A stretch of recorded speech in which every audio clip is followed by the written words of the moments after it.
В Башкортостане завершен ремонт 662 подъездов. Еще почти 1500 на стадии обновления. Об этом говорили сегодня на оперативном совещании в правительстве. Ради Хабиров поручил Министерству ЖКХ проработать перечень парадных и график работ на следующий год. А главам муниципалитетов лично контролировать процесс ремонта. И не только по подъездам, но и благоустройству детских площадок. Смотрите, люди, где наши дети играют. Это что, песок? Это бетон. И с камнями. Окаменелый песок на детской площадке, где вынуждены играть малыши. Жители дома номер 35 по улице Химиков в Толбазах уже почти год убеждают местных чиновников доделать детский городок. Еще осенью строители установили во дворе несколько игровых элементов. Однако сделали все, как говорят, в попыхах.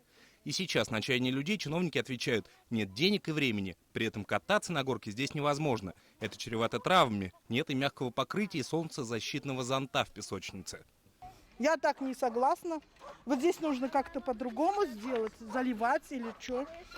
И вот так вот прям поясницей вот здесь может сломать любой ребенок. Вот это. А по документам, которые в правительство направили районные власти, все площадки соответствуют нормам безопасности и в дополнительном благоустройстве не нуждаются. Это не детские игровые площадки, это убивалки просто, да?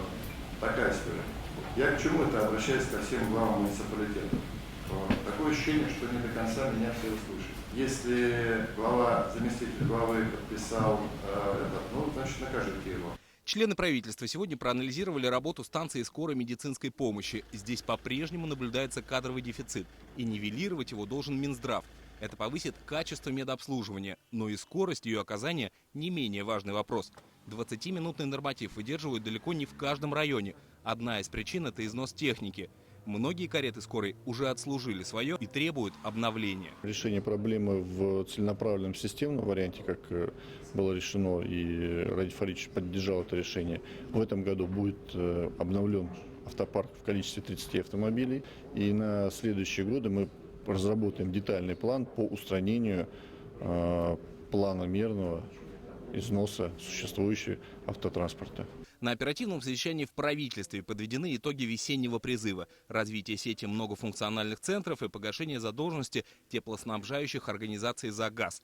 Она планомерно снижается, и это позволит руководителю Башкортостана вести переговоры с компанией «Газпром» о создании на территории республики новых производств и реализацию благотворительных программ.